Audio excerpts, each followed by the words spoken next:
शोभा भारती। पेश है आपकी मनपसंद न्यूज बुलेटिन गाजियाबाद हलचल। उत्तर प्रदेश के उप मुख्यमंत्री डॉक्टर दिनेश शर्मा की अचानक तबीयत बिगड़ गई। आगरा में कोरोना की समीक्षा बैठक लेने पहुंचे डॉक्टर शर्मा की नाक से अचानक खून निकलने लगा।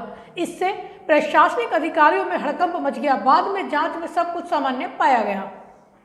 सोमवार को कोरोना नियंत्रण की समीक्षा बैठक करने आगरा पहुंचे उप मुख्यमंत्री डॉक्टर दिनेश शर्मा की तबीयत अचानक बिगड़ गई। सर्किट हाउस में बैठक के दौरान अचानक उनकी नाक से खून आने लगा। उनका ब्लड प्रेशर भी अनियंत्रित हो गया। उप मुख्यमंत्री की तबीयत खराब होने से प्रशासनिक अफसरों में हड़कंप मच गया। आनन फानन में मेडिकल टीम ने उनका स्वास्थ्य परीक्षण किया। आगरा के सीएमओ डॉक्टर आर.सी. पांडे ने बताया कि खुश्की के कारण उनकी नाक से खून आ गया था। उनका स्वास्थ्य अब ठीक है। एडीएम सिटी डॉक्टर प्रभाकांत अवस्थी ने बताया कि प्लेन से आने के कारण उन्हें थोड़ी परेशानी हुई। बाद में स्वास्थ्य परीक्षण कराया गया तो स्वास्थ्य ठीक पाया गया। स्वास्थ्य परीक्षण के बाद उन्होंने कोविड की समीक्षा और जनप्रतिनिधियों के साथ 2 घंटे तक बैठक की। बैठक के बाद दोपहर 12 बजे उप मुख्यमंत्री कार से मथुरा के लिए रवाना हो गए। ब्यूरो रिपोर्ट, युग करवट न्यूज़।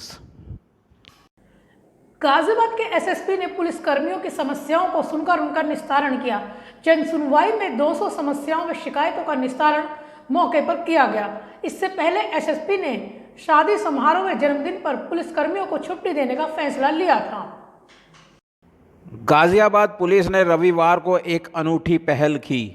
एसएसपी कलानिधि नैथानी ने आम जनता की तरह पुलिस कर्मियों की समस्याओं की सुनवाई के लिए दरबार लगाया। इस दरबार में 200 से ज़्यादा पुलिस कर्मियों की समस्याओं का निस्तारण किया गया। कुल 250 पुलिस कर्मियों ने अपने मुखिया के समक्ष अपना दर्द बयां किया। खास बात यह है कि पुलिस कार्यालय में आयोजित इस पुलिस कार्मिक सम्मेलन में एसएसपी ने पुलिस कर्मियों की व्यक्तिगत समस्याओं को सुना और न केवल उनका निस्तारण किया बल्कि पुलिस कर्मियों की हौसला अफजाई भी की। एसएसपी कलानिधि नैथानी ने बताया कि आम जनता की समस्याओं को सुनने और निस्तारण के लिए कई प्लेटफॉर्म है, लेकिन पुलिस कर्मियों की समस्याएं कोई नहीं सुनता है।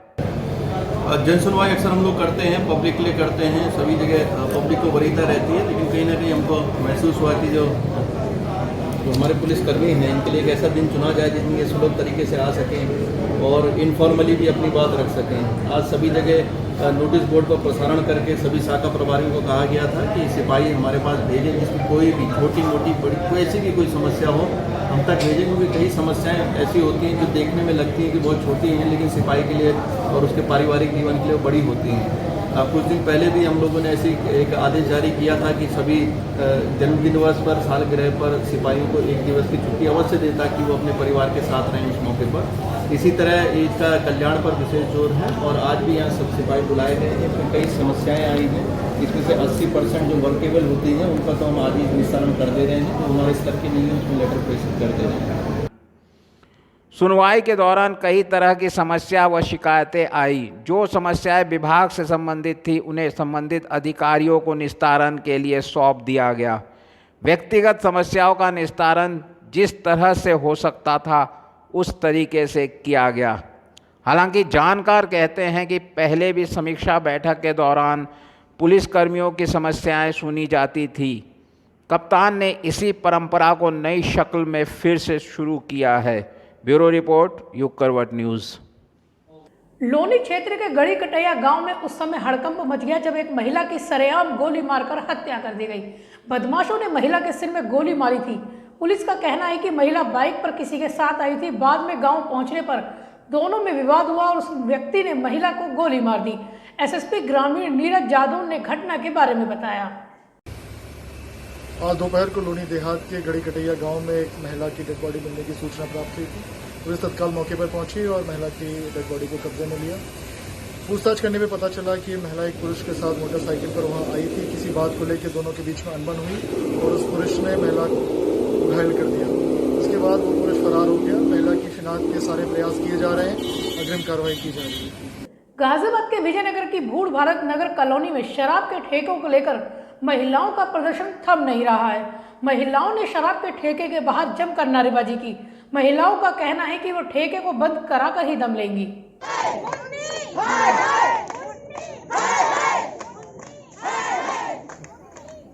गाजियाबाद के विजयनगर क्षेत्र के भूर भारत नगर में खुले शराब के ठेके का विरोध थम नहीं रहा है। लगातार महिलाएं विरोध कर रही है। महिलाओं ने नारेबाजी कर पुलिस और प्रशासन के खिलाफ अपना रोष जताया। विजयनगर रेलवे स्टेशन के पास आवासीय कॉलोनी में सनातन धर्म मंदिर और शनि मंदिर के बीचों बीच महज कुछ कदम के फासले पर शराब का ठेका खोल दिया गया। रोचक बात यह है कि 5 अगस्त को उस वक़्त ठेका खोला गया जब अयोध्या में भगवान श्री राम के मंदिर की नींव रखी जा रही थी। वार्ड नंबर 26 भूर भारत नगर, सुंदरपुरी और माधोपुरी की महिलाओं ने ठेके का विरोध करना शुरू कर दिया है। लगातार छठे दिन भी महिलाओं का विरोध जारी रहा। ये भूड़ पर दारू का ठेका खुल रहा है, इसलिए चल रहा है, इसे बंद कराना है। अच्छा, ये अंग्रेजी शराब का खुल रहा है? ये अंग्रेजी का भी खुल रहा है, उसके सुनने में आ रहा है देसी का खुलने जा रहा है। सब जगह कंप्लेंट हुई है? सब जगह कर रहे हैं। अच्छा, तो कंप्लेंट की तरफ से सरकार की तरफ से कोई आपको मदद की जा रही है कहीं? कोई मदद नहीं है फिलहाल के टाइम में। कोई सुनवाई नहीं? कोई नहीं है। अच्छा, जब ये ठेका खुला था तो तब यहाँ मोहल्ले वालों से कोई स्वीकृति ली थी या कुछ पूछा था किसी से? कुछ नहीं पूछा। किसी के पास कोई इन्फॉर्मेशन नहीं आई? कोई जानकारी नहीं है? महिलाओं का कहना है कि जब तक शराब का ठेका हटाया नहीं जाएगा तब तक उनका प्रदर्शन जारी रहेगा, चाहे इसके लिए उन्हें भूख हड़ताल ही क्यों न करनी पड़े। 5 तारीख से खुला है। तो ये 5 तारीख से जो शराब का ठेका खुला है, ये विरोध प्रदर्शन आपका तभी से चल रहा है? हाँ, 5 तारीख से चल रहा है। अच्छा, 5 तारीख से आपका विरोध प्रदर्शन चल रहा है। तो आपकी तरफ पुलिस प्रशासन की तरफ से कोई आपको हेल्प करने आया है? नहीं, कोई नहीं आया। कोई पूछने आया है क्यों चल रहा है? नहीं आया। कोई नहीं आया है। अच्छा, आपने कहीं एप्लीकेशन वगैरह सब दी हुई है? पूरा मोहल्ला है। पूरा मोहल्ला है। अच्छा, तो सभी को इसका विरोध है? हाँ, सबको इसका विरोध है, सबको परेशानी। वहीं प्रदर्शनकारी महिलाओं का कहना है कि शराब के ठेकेदार उनसे कहते हैं कि उसके सत्ताधारी पार्टी से काफ़ी अच्छे संबंध है। पब्लिक चाहे कितना भी विरोध कर ले, कुछ भी नहीं बिगाड़ सकता, ठेका तो यहीं चलाएगा। ब्यूरो रिपोर्ट, युग करवट न्यूज़। मोदीनगर में एक महिला ने अपने पति, देवर और सौतेले बेटे पर जान से मारने का आरोप लगाया। महिला किसी तरह पिलखवा से भागकर अपने मायके पहुंची और पुलिस को आपबीती सुनाई। अपने पति, देवर और सौतेले बेटे के चंगुल से छूटकर सोमवार को यह महिला किसी तरह मोदीनगर पुलिस के पास पहुंची। महिला का कहना है कि उसका पति उसे जान से मारना चाहता है। पति ने सौतेले बेटे और देवर के साथ मिलकर पहले उसे बंधक बना लिया और कई दिनों तक उसकी पिटाई की। तीनों ने गला दबाने की कोशिश की, लेकिन किसी तरह से उनके चंगुल से बचकर महिला मोदीनगर पुलिस के पास पहुंची। नहीं, के लड़के ने और पति ने, मैं सो रही थी 10 साढ़े 10 बजे करीब। कहाँ पर सो रही? अंदर कमरे कोठे बरामदे थे जी। अब अनचक एकदम से आए और मुझे कब्जा लिया जी। पहले तो मेरे पीछे से दोनों हाथ बांधे जी। घर वाले ने बजाया, मेरे कान पे बजाया तो मेरे कानों से खून भी जा रहा, कान से गर गर किसी आवाज आ रही है। और उसके बाद फिर इन्होंने मेरे को खूब मारा, फिर दोबारा से किवाड़ को। कहाँ की घटना है? पिलखवा। हाँ। फिर वहाँ से कैसे क्या हुआ? थाने वाने गए थे? मैं थाने गई तो करेगा वो पैसे भर चुका है, यहाँ तुम्हारी रिपोर्ट यहाँ चढ़ा रही है। ओमवती की शादी पिलखुआ के नीरज से हुई थी। दहेज को लेकर अक्सर पति नीरज अपने भाई और बेटे के साथ मिलकर उसकी पिटाई करता था। ओमवती किसी तरह अपनी जान बचाकर पैदल ही पिलखुआ से मोदीनगर की सुदामापुरी स्थित अपने मायके आ गई। सोमवार को पुलिस को उसने अपनी आपबीती बताई। ब्यूरो रिपोर्ट, युग करवट न्यूज़। गोरखपुर के बीआरडी अस्पताल के डॉक्टर कफिल खान की रिहाई के लिए कांग्रेस आंदोलन चला रही है। इस सिलसिले में सोमवार को कांग्रेसी नेताओं ने प्रेस कॉन्फ्रेंस में योगी सरकार पर कई आरोप लगाए। गोरखपुर के बीआरडी अस्पताल के डॉक्टर कफिल खान की रिहाई की मांग को लेकर कांग्रेस आंदोलन चला रही है। इसी सिलसिले में जिला कांग्रेस कमेटी कार्यालय पर सोमवार को एक प्रेस वार्ता का आयोजन किया गया। उत्तर प्रदेश अल्पसंख्यक कांग्रेस के उपाध्यक्ष और संगठन प्रभारी निज़ाम मलिक ने कहा कि उत्तर प्रदेश की योगी सरकार अल्पसंख्यकों की आवाज़ दबा रही है। ये तानाशाही सरकार जो है उत्तर प्रदेश की, जितने भी बेगुनाह लोगों को जेल में डाल रही है, कांग्रेस पार्टी और हमारे नेता अजय कुमार लल्लू जी और हमारे प्रदेश के अध्यक्ष शाहनवाज आलम जी और हमारी लीडर प्रियंका गांधी जी के निर्देशन में ये कार्यक्रम चल रहा है और इनको इस तानाशाही सरकार को अपना रवैया बदलना होगा, क्योंकि जनहित के अंदर किसी भी आदमी को जेल में डालना उचित नहीं है। जिसका उपयोग जो है इन्हें सरकार महामारी के टाइम पर कोरोना वायरस में डॉक्टर कफिल की बहुत ज़रूरत थी और उन्होंने मतलब जनहित में उन्हें जेल से बाहर निकालना था, जिसमें 7 बार उनकी सुनवाई को टाला गया योगी सरकार ने और हाई कोर्ट ने इन्हें जमानत भी दे दी थी और उन्होंने भी मतलब हाई कोर्ट से जमानत निकलने के समय से 3 दिन उन्हें फिर जेल में रखा गया, उन पर एनएसए तामील कर दी गई। ये तानाशाही सरकार है, ये हाई कोर्ट और न्यायाधीशों का भी आदेशों का पालन नहीं कर रही। प्रेस वार्ता में जिलाध्यक्ष विजेंद्र यादव ने कहा कि डॉक्टर काफिल जन सेवा कर रहे थे, लेकिन सरकार की खामियां उजागर करने पर उन्हें जेल में डाल दिया गया। उन्होंने कहा कि प्रदेश सरकार अपने दायित्वों को भूल चुकी है। प्रेस वार्ता को पूर्व मंत्री सतीश शर्मा ने भी संबोधित किया। गोरखपुर के बीआरडी अस्पताल में मस्तिष्क बुखार से बड़ी संख्या में बच्चों की मौत हुई थी। उसके बाद से सरकार ने डॉक्टर कफिल खान को सस्पेंड कर दिया था। बाद में CAA और भ्रामक प्रचार और कार्य में लापरवाही करने पर उन्हें गिरफ्तार भी कर लिया गया। ब्यूरो रिपोर्ट, युग करवट न्यूज़। जन्माष्टमी पर भक्तों को इस बार भगवान श्री कृष्ण के ऑनलाइन दर्शन होंगे। कोरोना संक्रमण के चलते राजनगर इस्कॉन मंदिर में जन्माष्टमी धूमधाम से मनाई जाएगी, लेकिन भक्तों को दर्शन फेसबुक, यूट्यूब के जरिए ही हो सकेंगे। तीज त्योहारों पर भी कोरोना संक्रमण का असर पड़ रहा है। 12 अगस्त को मनाए जाने वाला जन्माष्टमी पर्व भी इससे अछूता नहीं है। राजनगर स्थित इस्कॉन मंदिर में इस बार जन्माष्टमी पर्व हर्षोल्लास से मनाया तो जाएगा, लेकिन भक्त सीधे तौर पर शामिल नहीं हो सकेंगे। कोरोना संक्रमण के चलते भक्तों के लिए मंदिर में प्रवेश पर रोक लगाई गई है। सिर्फ मंदिर समिति से जुड़े लोग, सेवादार व पुजारी ही इस पर्व में शामिल होंगे। मंदिर प्रबंधन की ओर से जूम ऐप के जरिए ऑनलाइन पूजन कराया जाएगा, तो वहीं फेसबुक, यूट्यूब के माध्यम से मंदिर के लाइव दर्शन भक्त कर सकेंगे। इस्कॉन मंदिर समिति के अध्यक्ष ने बताया कि कोरोना संक्रमण को देखते हुए पिछले 4 महीनों से मंदिर भक्तों के दर्शनों के लिए बंद है, लेकिन जन्माष्टमी पर्व हर बार की तरह इस बार भी धूमधाम से मनाया जाएगा। इस्कॉन गाजियाबाद मंदिर में हर साल की भांति इस बार जन्माष्टमी मना रहे हैं, लेकिन ऑफलाइन नहीं होके ऑनलाइन हम जन्माष्टमी मना रहे हैं। ऑनलाइन में हमारा इस्कॉन गाजियाबाद का अपना पेज है, फेसबुक और यूट्यूब। उसमें सुबह 4:30 बजे से जो हमारा कार्यक्रम शुरू होगा जन्माष्टमी का, वो कार्यक्रम 4:30 बजे से लेके दोपहर की आरती, फिर रात की जो महाआरती होगी 10:30 बजे से शुरू होगी अभिषेक, और 12:30 बजे महाआरती। 1 बजे तक टोटल ये कार्यक्रम लाइव चलाएंगे हम। साथ ही बीच में 10:30 बजे से 12:30 बजे तक दिव्या चैनल पे भी लाइव चलाएंगे। इसमें ऑनलाइन प्रोग्राम हम इसलिए कर रहे हैं ताकि बाहर से कोई ना आ सके। अभी गवर्नमेंट की तरफ से परमिशन नहीं है, इसलिए बाहर से कोई नहीं आएंगे। बाकी भगवान का जो सजावट है, फूल बंगला, लाइटिंग, कीर्तन, ये सब होगा विद सोशल डिस्टेंसिंग। जो भी गवर्नमेंट की तरफ से गाइडलाइन है उसको हम मेंटेन करते हुए ये सारे कार्यक्रम करेंगे। मंदिर से भगवान के दर्शन का सीधा प्रसारण रात 10:30 बजे से रात 12:30 बजे तक किया जाएगा।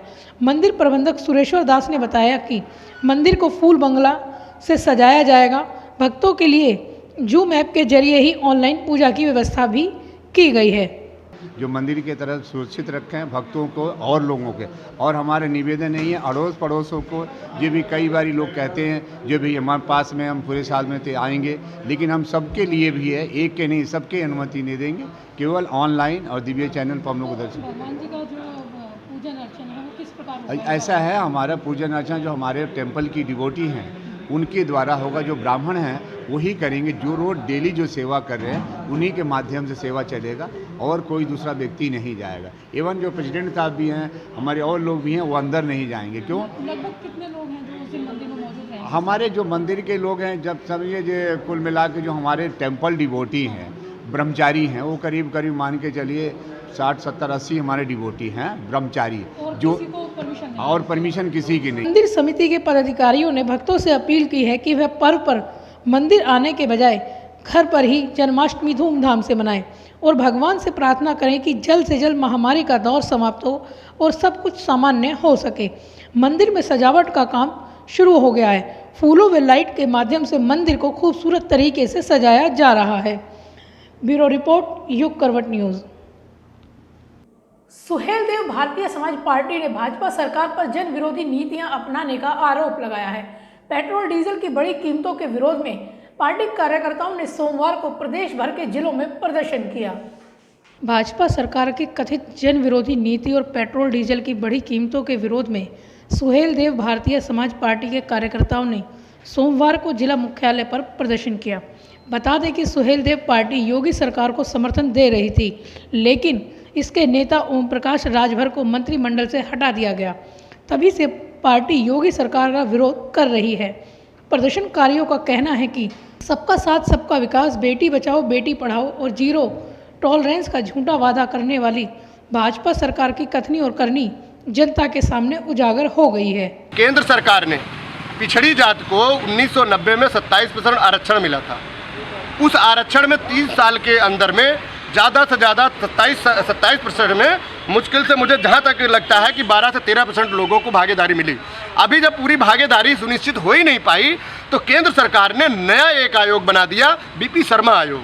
आप बताइए, बीपी शर्मा आयोग अगर ओबीसी समाज में कैसे जाकर के उनकी स्थिति को कैसे जजमेंट कर सकते हैं।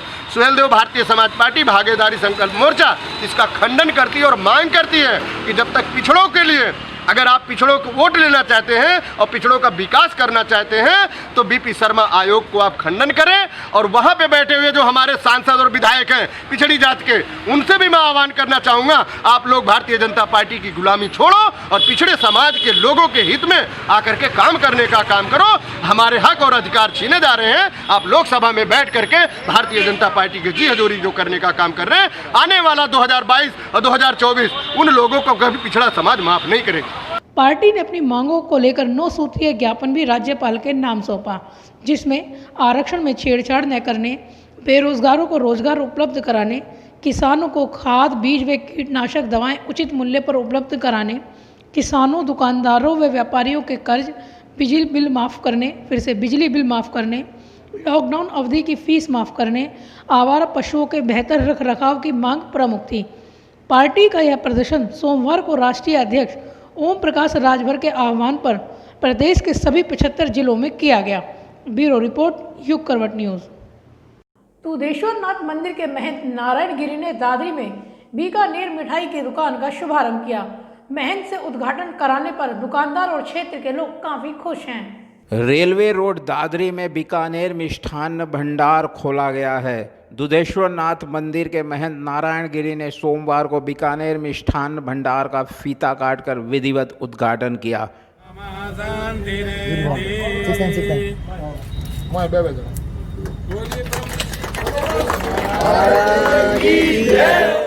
इस मौके पर महंत ने कहा कि बीकानेर मिठाई की दुकान खुलने से यहाँ के लोगों को अब लाजवाब मिठाई खरीदने के लिए दूर नहीं जाना पड़ेगा। एक ही छत के नीचे कई तरह की मिठाई मिल जाया करेंगी। इस मौके पर इंद्रराज भाटी, जोग सिंह पुरोहित और उनके सहयोगी उपस्थित थे। ब्यूरो रिपोर्ट, युग करवट न्यूज़। आने जाने के लिए NH-24 पर सर्विस लेन बनाने की मांग को लेकर सोमवार को लोक शक्ति अभियान ने डीएम को ज्ञापन सौंपा। लोगों का कहना है कि सर्विस लेन बनने से लाखों लोगों को आवागमन में फायदा होगा। NH-24 पर आवागमन के लिए सर्विस लेन बनाने की मांग को लेकर लोक शक्ति अभियान ने सोमवार को डीएम को ज्ञापन सौंपा। कृष्णा नगर, क्रिश्चियन नगर व भीमनगर क्षेत्र में करीब 1.5 लाख की आबादी है। बागू से विजयनगर व गाजियाबाद को जोड़ने वाला एकमात्र रास्ता NH-24 है, जो काफ़ी सालों पुराना है। बागू से NH-24 को जोड़ने वाला यह रास्ता ग्रेटर नोएडा को भी जाता है। स्थानीय लोगों का कहना है कि इससे कई किलोमीटर की दूरी बचती है, लेकिन सर्विस लाइन नहीं होने से लोगों को भारी परेशानी हो रही है। बागू को जो रास्ता है वो बंद हो रहा है और मांग कर रहे हैं NHI वाले से, DM साहब से कि हमारा रास्ता, हमें NH पे चढ़ने का रास्ता मिले और साथ ही कॉलोनी के बराबर का भी रास्ता मिलना चाहिए। ये हमारी मांग है। ज्ञापन सौंपने आए लोगों ने DM से मांग की है कि NH-24 पर आवागमन के लिए सर्विस लाइन बनाई जाए ताकि यहाँ के लोग विजयनगर व गाजियाबाद शहर को आसानी से जा सके। सर्विस लाइन न होने की वजह से लोगों को आवागमन में काफ़ी दिक्कतों का सामना करना पड़ रहा है। ब्यूरो रिपोर्ट, युग करवट न्यूज़। कोरोना पॉजिटिव मिलने के बाद मोदीनगर तहसील को सील कर दिया गया। इससे लोगों को भारी परेशानी हुई। वहीं लोगों ने मोदीनगर पालिका पर कोरोना संक्रमितों को घर सील नहीं करने का आरोप लगाया। कोरोना संक्रमित व्यक्ति के आ जाने के बाद मोदीनगर तहसील को सोमवार को सील कर दिया गया। तहसीलदार उमाकांत तिवारी ने बताया कि इस कोरोना संक्रमित व्यक्ति तहसील में आया था, जिस कारण सभी की मांग पर तहसील को सील कर दिया गया। अचानक हुई इस कार्रवाई से तहसील गेट के बाहर भीड़ लग गई। अपने काम से आए लोगों को भारी परेशानी हुई। वहीं लोगों का कहना है कि कोरोना संक्रमण का मामला मिलने के बाद भी सैनिटाइज नहीं कराया जा रहा है। जिस कॉलोनी में कोरोना संक्रमित रहता है उस कॉलोनी को अभी तक न तो सैनिटाइज किया गया है और न ही सील किया गया है। इस कारण कॉलोनी के निवासियों में रोष व्याप्त है। ब्यूरो रिपोर्ट, युग करवट न्यूज़। तो आज बस इतना ही। कल फिर मिलते हैं और हाँ, गाजियाबाद और इसके आसपास की खबरों के लिए पढ़िए युग करवट न्यूज़पेपर और देखते रहिए गाजियाबाद हलचल। सब्सक्राइब कीजिए युग करवट। नमस्कार।